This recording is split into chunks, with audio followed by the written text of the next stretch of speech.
Today, and to introduce our speaker is the Dean of the School of Business, Shelley Sims. Thank you, Dr. Christie. Good afternoon, everyone, and it is my pleasure to introduce Professor Lisa Payton. I'll read her bio for you. Professor Lisa Michelle Payton currently works as a producer on Truth Be Told for Apple TV Plus and is developing a drama with Warner Brothers Studio and Berlatney. How you pronounce it? Berlanti. Berlanti, Reading is Fundamental Production. Previously, she worked as a co-producer on Kings of NACA, which I'm very familiar with, on WB OWN, and popular comedies like Living Single and Girlfriend. In addition to her work as a writer-producer, Payton is a journalist who is Emmy nominated for her work in documentary filmmaking. Professor Payton teaches script writing for TV, writing for media, and women in media in the American Studies/Media and Communications Department here at Studio Westbury. Professor Payton is a ruler maker, so pay attention to what she says. She's a rule breaker because polite people don't get things done, and she's a general badass. So make sure you pay attention to what Professor Payton has to say. Thank you. Thank you, Shelley. Thank you, Mandy. Thank you for a room full of colleagues that has made my heart like pitter-patter right now. I appreciate you all coming out today, and to the students, especially my students who are here. I thank you. I'm very humbled to be before you and talk to you about what I do outside of teaching at this school. Just bear with me, because if it was just students, I wouldn't be nervous, but my colleagues are here, so I'm nervous. So I do get nervous. I think people don't know that about me, that I do get nervous. Okay, where do I start? I'm gonna walk around a little bit and talk. So I would love to see your name on TV one day. That is a thing that my great-grandmother said to me when I was just a little bitty girl growing up in Brooklyn. And I used to watch TV with her. She was addicted to shows like Wheel of Fortune, and we didn't have Jeopardy back then, but we used to watch I Love Lucy, reruns of I Love Lucy. And I think that's where I was first intrigued by storytelling, and definitely by this kind of thing she put on me, which was, I want you to do something important. I want to see your name on TV one day. And little did I know, subliminally, I guess it stayed with me throughout my education. I grew up in East Flatbush, Brooklyn, to working class parents. And my dad is Black American. My mom is Cuban American.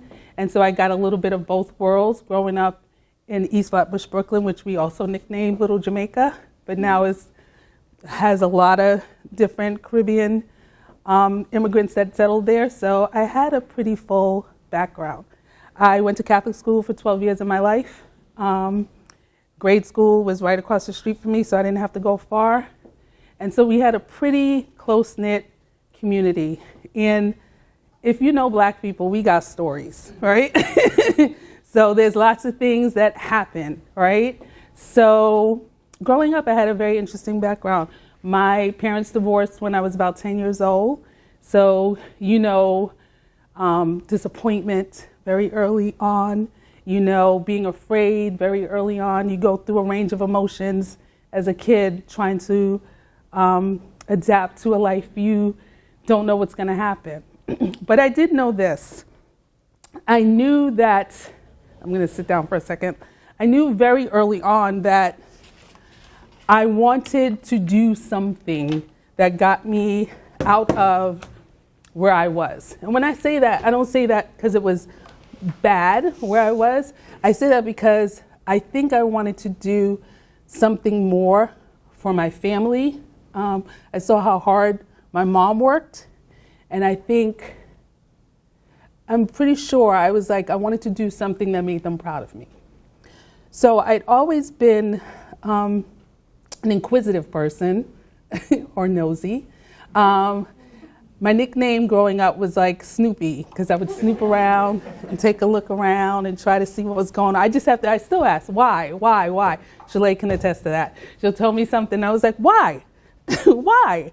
And Shalay's like, I don't know. I said, well, didn't you ask the person why? Like, doesn't that naturally come? You want to know why something happens? And she's like, no, only you want to know that.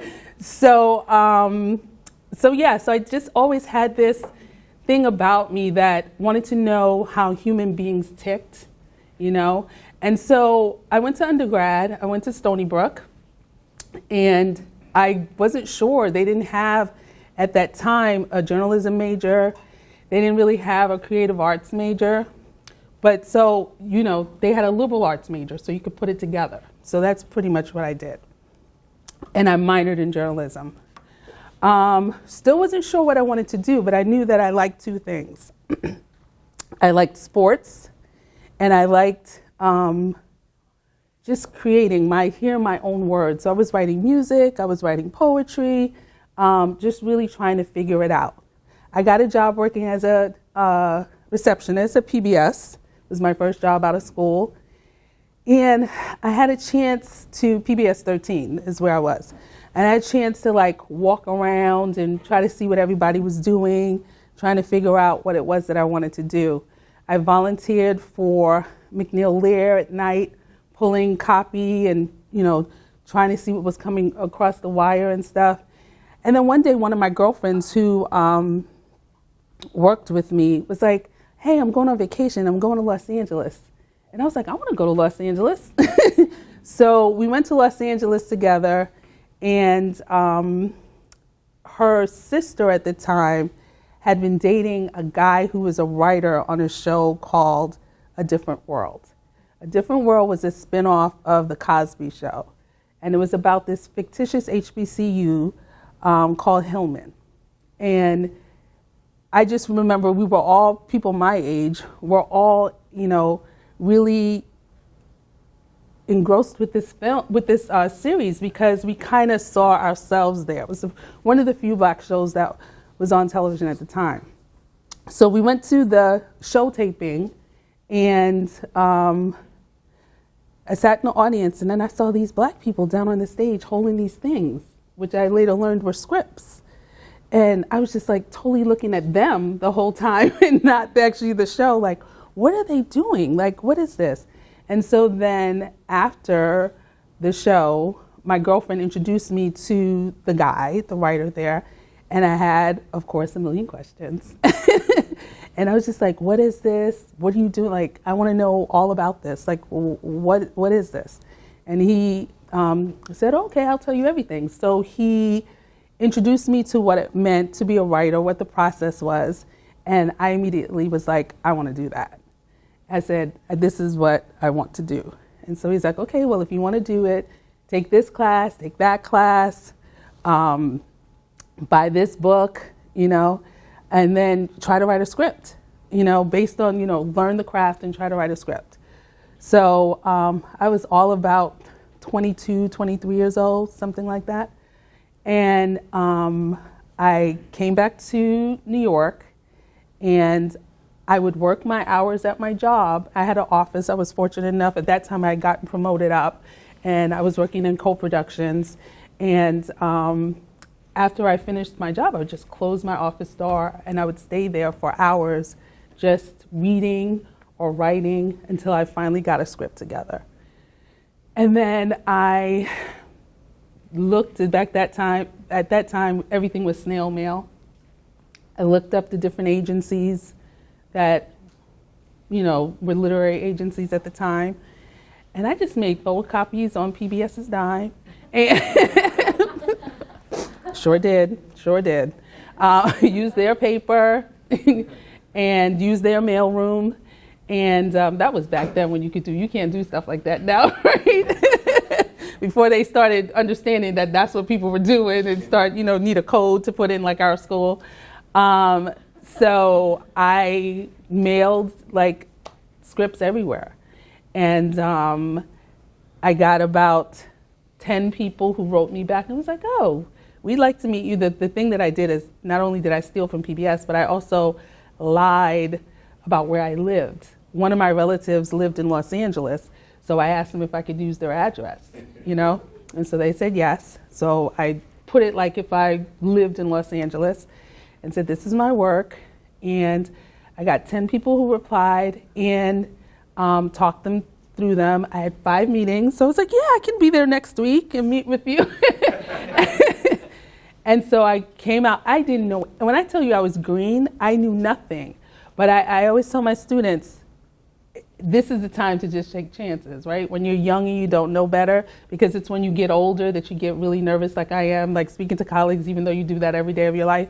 And it's like you have to take that ignorance and just jump sometimes, right? And just do it. And I was just jumping. So I went out, I met with these people, pretended to know what I was talking about, did not know. And I got 3 offers from lit agents to represent me. Now, there's a lot that went into that, right? I was at the right place at the right time, the right race, the right gender. There wasn't a lot of me out there at that time. So people were interested in, at that time, diversifying the business. And, you know, they felt that they could market me probably a lot better than if I was a white man. So I knew all that stuff. So I got an agent. It was fantastic. I was like, now I gotta move. I came home. I was like, wow, I really don't live here. So now I have to decide what I'm gonna do. And so I came back home and I gave myself 6 months and I saved money.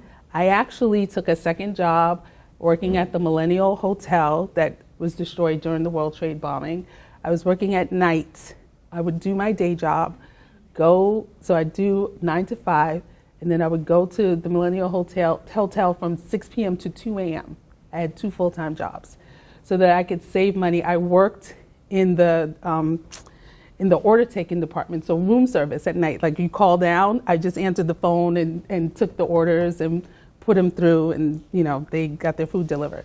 So, but it was a full-time job to save enough money to move to Los Angeles because my parents didn't have money, you know. So I made that decision, and I moved. I had a whole whopping $2,000, and I packed my stuff. And at that time, guys, this is the crazy part. There was no one checked luggage limit on the airline. So I literally put my life on the plane. Literally my life. My TV, my Stairmaster. I am not lying. Okay, and as many suitcases as I had. I just put them all on. It was free. So I moved and I bought a stick shift, had never driven a stick shift in my life.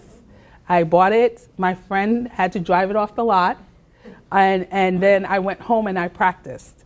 We lived in a cul-de-sac. I was staying with my cousin and there was a cul-de-sac there.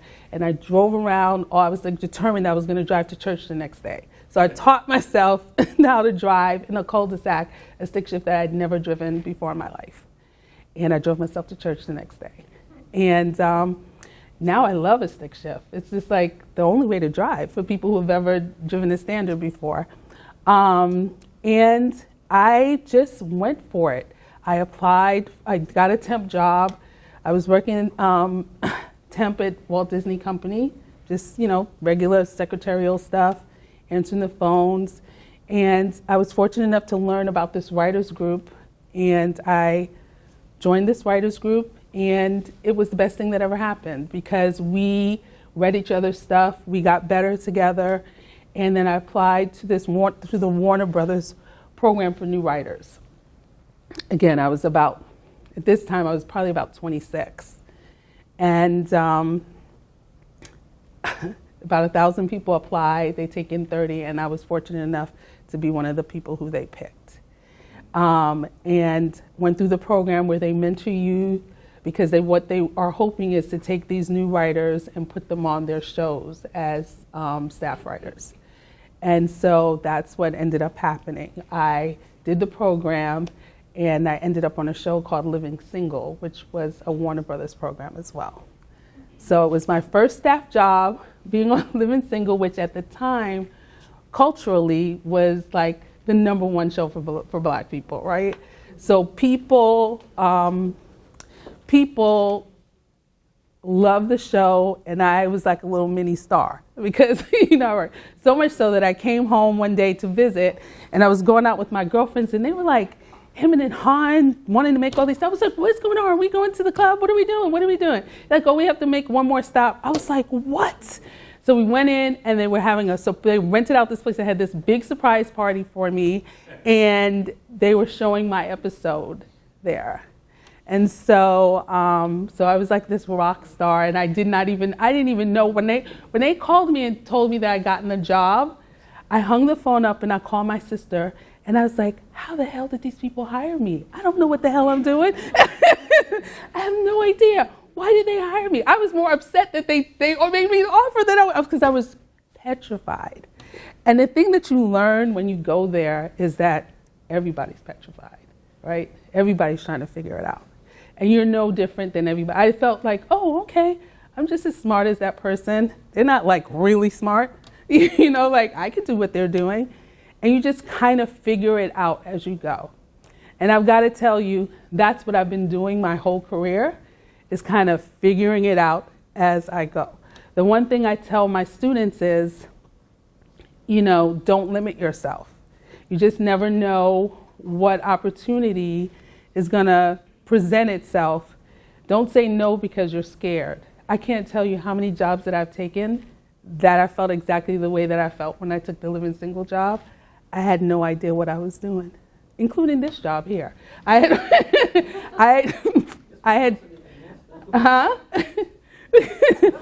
had taught at ASU before I taught here, but I taught specifically script writing for them. When I came here, I was teaching a number of other courses, which could be daunting, and so creating courses and those kinds of things. And really, I was just an adjunct there. Once I became full-time here, then it became really learning my way here.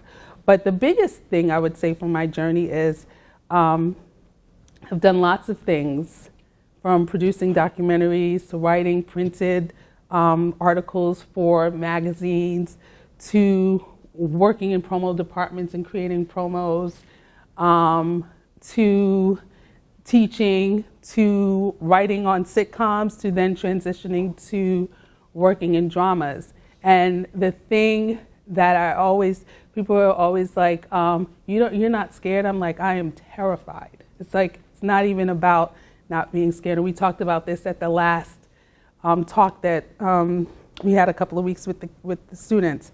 And it's about doing it in spite of being scared, right? So that's the definition of courage, right? Is just going forward. I think the voice of my grandmother has stayed in my ear, that this is a mission that she gave me when I was a little girl that I was supposed to do. And so it just is the thing that guides me. I just steady myself, and then you just go for it. So that is how I got started. I started writing in sitcom. And I'll tell you a little bit about that. Writing in sitcom, you have to literally keep your job every day. So you go in, you're sitting in a room with about 6 or 7 other writers, and you literally pitch on sometimes episodes, like, what are we going to do this week? Let's write about this. Sitcom is a little different because most times it's independent of, you don't have, it's not a series arc that's going on. You can write standalone episodes. So we would pitch on what we thought would be a funny premise for a show that day, that week. And honestly, every day, though these people you love that you're working with, you're trying to take them out every day because you have to outshine them to keep your job. It's almost like a job interview every day. Because literally the end of the day, your boss is thinking, well, who really, knocked it out of the park today? So you want to be driving home thinking, I got 2 jokes in today, or they chose my idea for a show today. And then you also have the opposite experience, right? Where it's just like, oh my God, I haven't gotten anything all week, I'm going to get fired. So it's a range of emotions. It's taxing. When you finally make it to show night And on a sitcom, you have a live audience that you shoot the show in front of. If they do the first take and nobody laughs of your thing, so you're in a corner with the other writers, the showrunner is like, okay, another joke quickly, another joke quickly. And you literally got to sit there and like you're a machine and spit out jokes. So you learn the rhythm of a joke very quickly. It's all formulaic. I teach a sitcom writing course here, and the students are always freaked out, but I always go, you can do it. You can do it. It's just formulaic. Think about this rhythm, and eventually they will get it. But it can be daunting because you, in that little huddle, you also want your joke to be the one, and then you don't want it to be the one, because if you give it and it doesn't land, then that's a whole other thing, right? So then the boss is back and is like, okay, that sucked. What's the other one? So I would say sitcom writing is not for the faint of heart, okay?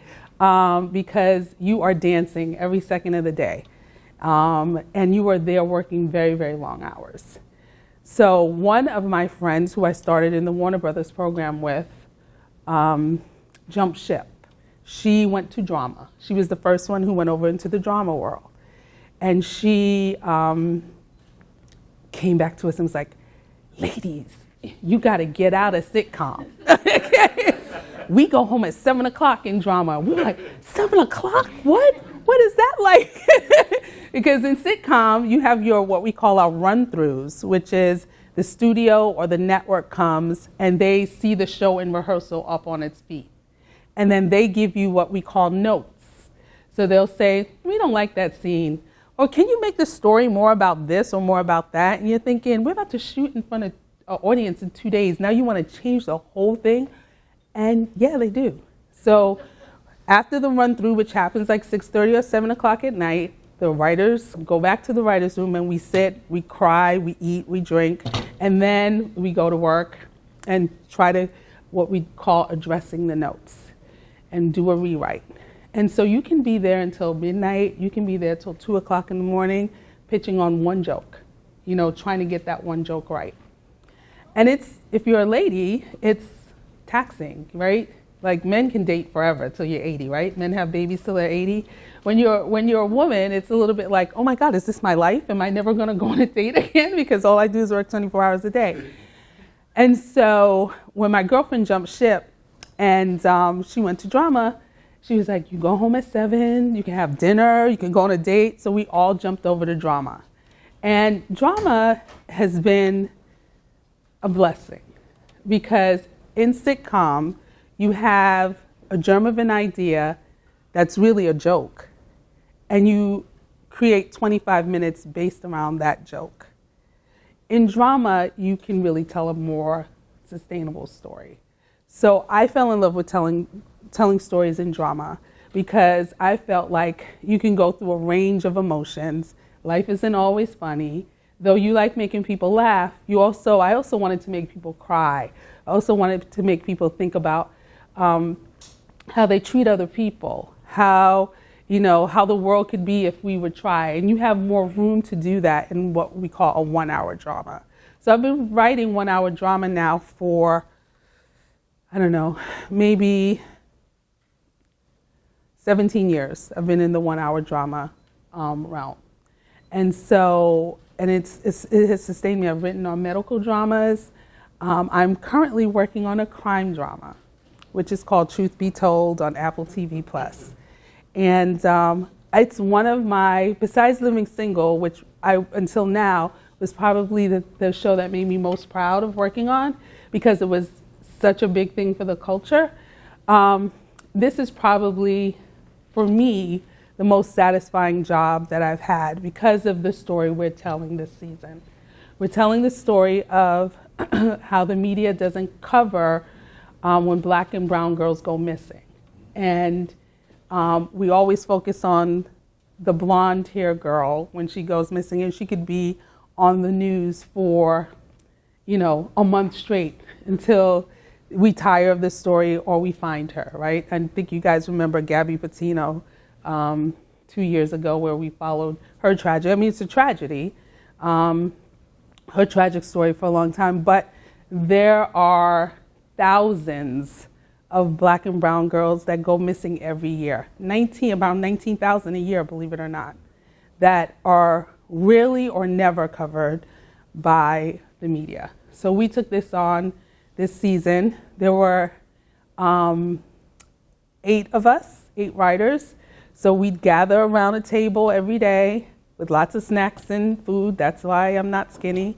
And, and we just sit there all day and just try to come up with what would make a good, not only episode, but season arc, right? And so when you write on a mystery, you know where you want to land. That's where you start from. Where do we want at the end of this season to be, right? And then it's working backwards. And it's really, the job is to kind of hide the ball for 10 episodes. I'm writing on a 10-episode show. So just when you think you know who the person is that did it, you don't, right? So that is the hardest thing in the world to do because you got to still connect the dots, but at the same time, you don't want it to be obvious. So we're telling the story about basically sex trafficking and who is behind this specific sex trafficking ring. Has anybody here seen the show? Anybody? Nobody seen the show? Oh, okay. So I'm going to see if I can show you. So this doesn't necessarily focus. The show stars Octavia Spencer. Hopefully you guys know who that is. She is an Oscar winner, and so she's the star of our show. And let's just pray what I'm about to show works. Let's start there. This is Old Westbury. Marcus isn't here. Actually, I came to see you. You have some news about Trina? Not yet. I brought you something. I often tell a little white lie about cooking. I really only know how to make 2 things, but a veggie omelet and banana pudding, a mama's recipe. So, cravings, thank you. And the potassium is good for lowering blood pressure. Thank you. I understand your anger. You know, I tell a white lie too. That I've got it all under control. Life is good. The truth is, most days I'm just trying to figure out how to keep it all together, including my family. And you helped me make a decision to save them. You live your life out in the open, and I admire it. I'm not angry at you. I'm angry at God. How could He let this happen to my baby? She'll come home, Serena. I know she will. But what happens when she does? She wouldn't even tell me about Aubrey. How will I ever know what she's really going through? If you can't pray for yourself, can I pray for you?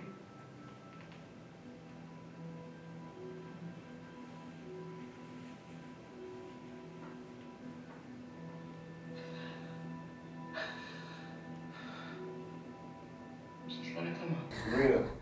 Serena, no lies told right there, okay?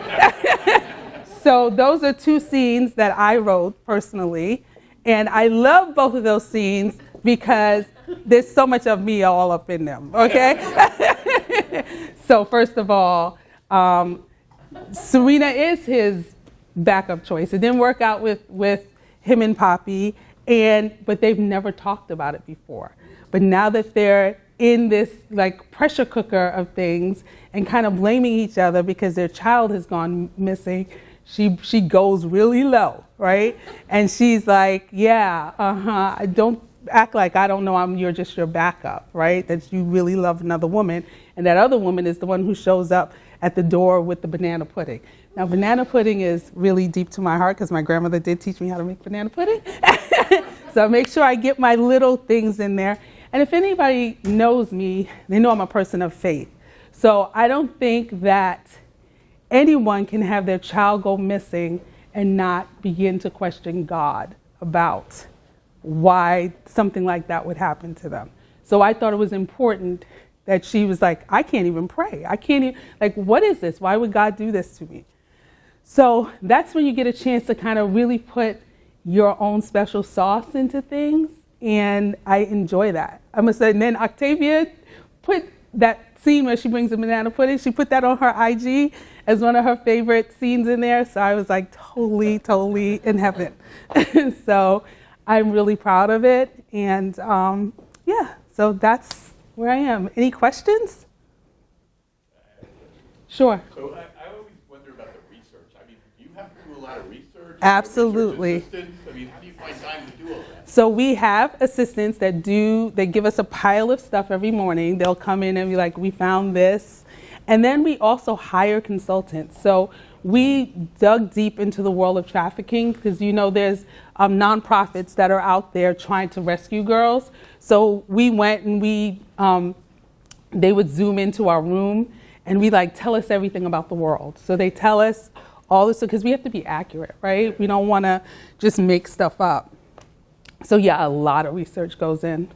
So how much time do they give you between putting it out there and the concept? So it's a long process. Yeah. So I started in that writer's room in September of 2021.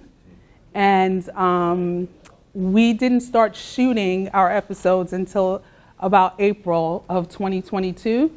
So we spent the first 10 weeks doing what we call breaking the season. So we have whiteboards just like this, right? And we literally will have each character of the show, and we put down what we want to be their arc for the season, where we want them to start, we want them to be at the end of the season, especially Poppy, Octavia Spencer's character. And then we literally have 10 boards for 10 episodes. This is what happens in each episode. And then when that episode is up for that week, we have another board that we bring out, and we literally break the episode. This is what's going to happen in the first act. This is going to happen in the second act. This is where we want to land. And once we know what the breaking is, then it goes to the individual writer. And then, so if it's me, I take it, and then I write what's called an outline. The outline's about 12 pages, where I basically go into more detail what happens and what the emotional stuff is. You really outline it. Actually, we have 3 acts in this particular show. And so, which means that they're 3 big moments in the lead to a big moment, lead to another big moment, and then lead to the end. And then once that's done, we give it to the room. Everybody tears it apart. You cannot be of the faint of heart. Don't be married to anything, because people always think, again, their job is to look like they're brilliant, so they're going to rip you apart, right? So you just have to stay centered in, I know my shit is good. I know my shit. Because people are going to be like, well, I think you should. I think you should. I think you should. And well, ultimately, it's up to the showrunner to say, well, I think we should either keep what's here or, see if you can implement what Bonnie said in this part right here. So, so that's how that works. And then once we send that to the network and to the studio, and they do the same thing, rip it apart, give you notes, tell you what to do. You hand in a revision, and then you're off to script. And then you go through the same process. You give it to the room, they give comments, you do a rewrite, it goes to the studio network, they give comments, you do rewrites. And even when it goes to the stage to shoot, so Gabrielle Union is not the nicest person in the world. So several times she's come to set, it's I'm not saying that. It's girl, what? We hired you to say the lines. What do you mean you're not saying that? I don't think my character should say that. Okay, we created your character. So if we say your character says that, how are you going to tell her she's not going to say that? We made you up, okay? So we go through a lot of that. And so a lot of times you have to rewrite on the set, because the actor just is well, I'm sure that I would never say this. And you're just okay. So so you have to go off, and you still want some integrity because you had a plan. It's like a puzzle, right? So them not saying that might screw something up later. So you try to change the words so it looks like you've given them what they want, but keep the same sentiment. It's the worst thing in the world, because you just hate them. You're just I hate you. Just stay in your lane and do your job. So that's the answer. Any other questions? Yes. First sounds like Gabrielle Union. But, Yes, she is a problem. But one season and out, she was our guest. We stunt, which is like have a big actress. We had Kate Hudson last year, and the guy from Breaking Bad was on the first year. So we pair a big star with Poppy with a big case of the season. So Gabrielle Union was our person. There was some research that Black women are really into true crime stories. So they wanted to try to pull more Black viewers to the show. So they thought they could do it with Gabrielle Union. Sorry, your question? Well, you actually kind of are going in that direction when you mentioned that, because my question is, obviously in the 90s, you were an example of, I think, the industry wanting to show that they had become more diverse. But in your opinion, do you think that we're progressively getting better in the industry, or it's like roughly about the same, or do you feel like, where do you stand on how diverse the industry is, giving voices to not just Black representation, but to all races? Or like, It's a really good question. So the business has changed so much since I started. Like when I started, we only had like, I don't know, like maybe 13 options of stations. Now we have like, I don't know, over 100 stations that do original content. I think there's 500 original content shows out, which is like crazy. So there's definitely more opportunities. So there's more jobs per se. So before there were so few jobs that Black and brown people definitely got excluded, or we were ghettoized, as I call it. You could only write on the Black shows, which is another reason I wanted to get out of comedy, because you couldn't get hired like on Friends if you were a Black writer. You had to go to like a Black show. Though it shouldn't have been that way, that's what was happening. But in drama, it's a lot different, primarily because at the time there weren't any Black dramas on TV. So if you wrote drama, you just ended up on a white show. I would say it still happens to a lesser degree, where it's still hard for people of color to get jobs. But again, there's so much content now that, you know, there's a lot more. I mean, there's a lot of Black and brown content on right now. So, you know, it's a little bit better is what I would say. I have some of the best representation out there. I'm with CAA, which is one of the biggest literary agencies out there. And I have a pretty good management, and it's still hard to get jobs. If I was a white man, I would be working. But as a Black woman, it's, you know, you definitely are challenged. But I am a person who's of the belief, and I do this so I can stay sane, is that what's meant for me, I will get. You know, if it's not meant for me, then no. At the same time, I push back against the racism that goes on in the system. But what I try not to do is take it too personally, because that could derail you and you'll just be off your mark. You just have to understand that you have to work harder. I work really hard, you know, and that's the thing I tell people who are trying to get into the business. It's not for everybody, because you have to be so committed that it sucks up your entire life. It really does. But I can't imagine not doing it. So I tell people that's how you have to be. You have to imagine not doing it. Any other questions quickly? Nobody has any other questions? What is it like inside Warner Brothers Studios? You mean the physical place? Yeah. It's like a dream. You know, you see it on TV. You walking into these big doors onto the sound stage. You're like a kid every time you do it. You really are. I never take it for granted. I feel like one of the most fortunate people. You know, when I got sick about, I don't know, it's got to be about 12 years ago. And when I was sick, I remember, like, they didn't know I was really sick. They didn't know if I was going to make it. And I remember having a conversation with God. And I was like, well, you know what? My ride this far has been pretty amazing. I've done some pretty amazing things that not the normal person has done. So I can't be mad at this. So I always feel like a kid in a candy store when you walk the lot and you see just actors like Angelina Jolie was shooting a movie on the lot when I was there. I was going to get my lunch and I saw her walking down the lot. It's like, oh my God, this is so crazy.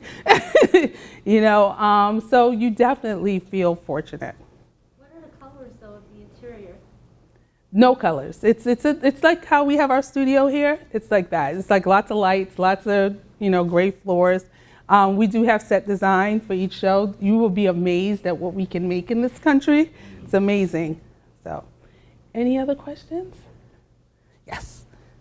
You're someone who loves words, just from what you've described your background as. How do you feel about putting words onto the screen? Does it always translate the way you want it to? So no. So I'm a person, for my friends in here, know that I'm a little bit of a control freak. So I hate when I have like a way that I see the actors saying it when I'm writing it, and then I'll get what we call dailies back, and they say it an entirely different way. I'm like, what the? That's not, you know, that's, or they left a word out that was like important, and I'm like, oh my God. So I try my best to be on set when they're shooting my stuff, because if I don't like what they're saying, then I'll like scoot over there and you find a nice way to talk to them. You're like, hey, you know, blah, blah, blah, blah, blah. Can you say it? Maybe if you say it a little bit more like this.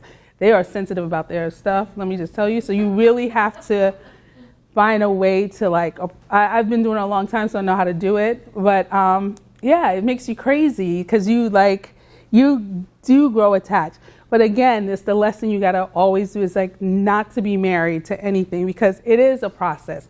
Your boss could decide in the edit room, I don't need that scene.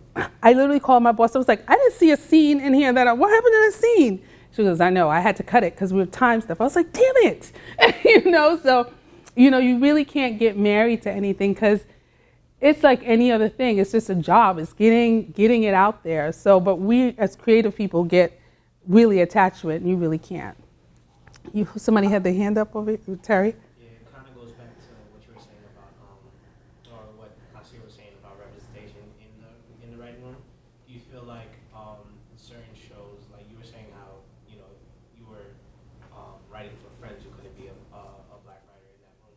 Do you think that that's more so because of culture, like the cultural impact of having a black writer on writing about white friends, or? No, I think that people are comfortable. I think, you know, people are comfortable with their tribe, right? So like when it comes to hiring people, I mean, it's the same thing for women. You know, speaking to the woman part of this, there's not enough women showrunners in the business. There's not enough women creators. They just don't hire us at the same rate that they hire men.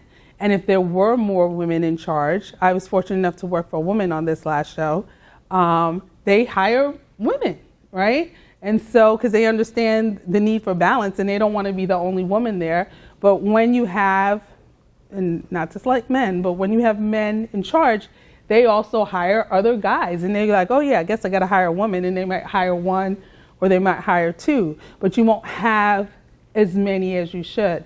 So we're still definitely fighting. You know, we have a women's committee within the Writers Guild. I'm going to the Writers Guild Awards next weekend because the woman who created Living Single, who I worked for, she's getting the highest honor. She's only the second black person to ever win this award.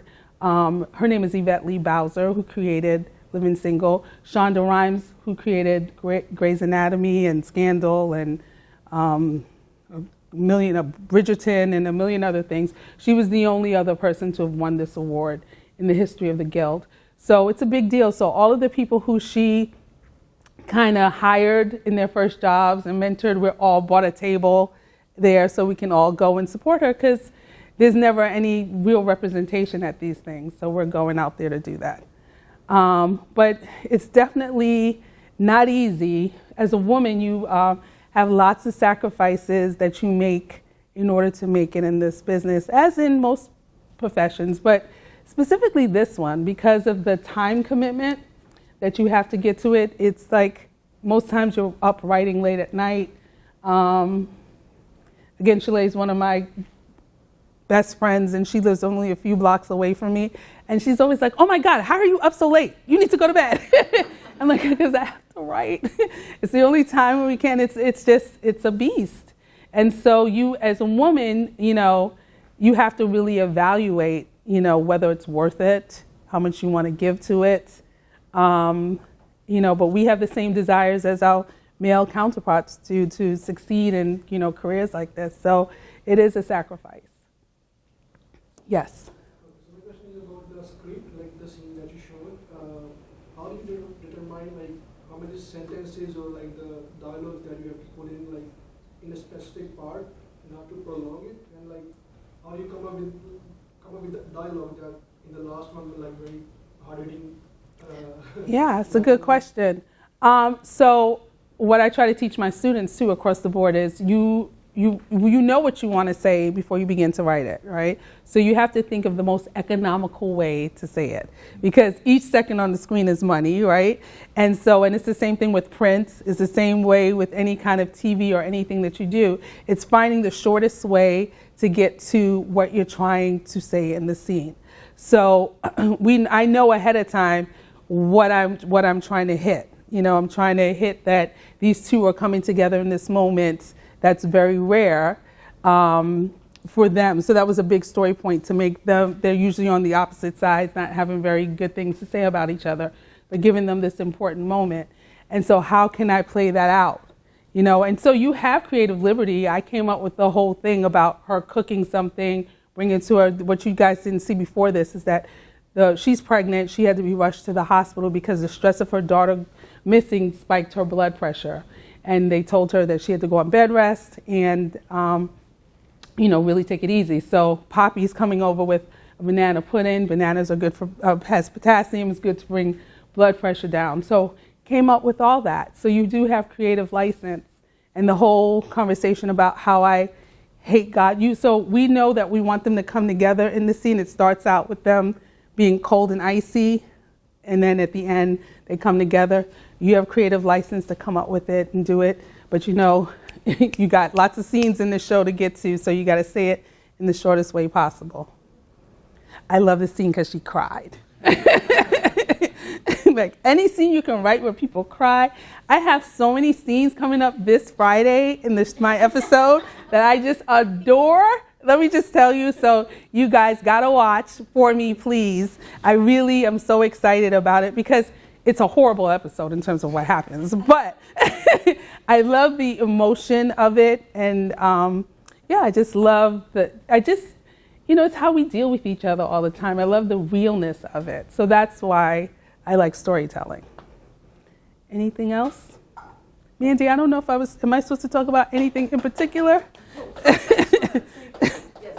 Thank you so much, Professor Payton. And what I was going to suggest is that anyone who wants to stick around and ask more intimate questions, would you be willing? Absolutely. Okay. So let's give a big round of applause. Thank you. I'm so nervous. That's why I'm a writer and not in front of the scenes, because I get too nervous. Thank you, guys. I really appreciate it.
You know, and so you have creative liberty. I came up with the whole thing about her cooking something, bringing it to her. What you guys didn't see before this is that she's pregnant. She had to be rushed to the hospital because the stress of her daughter missing spiked her blood pressure.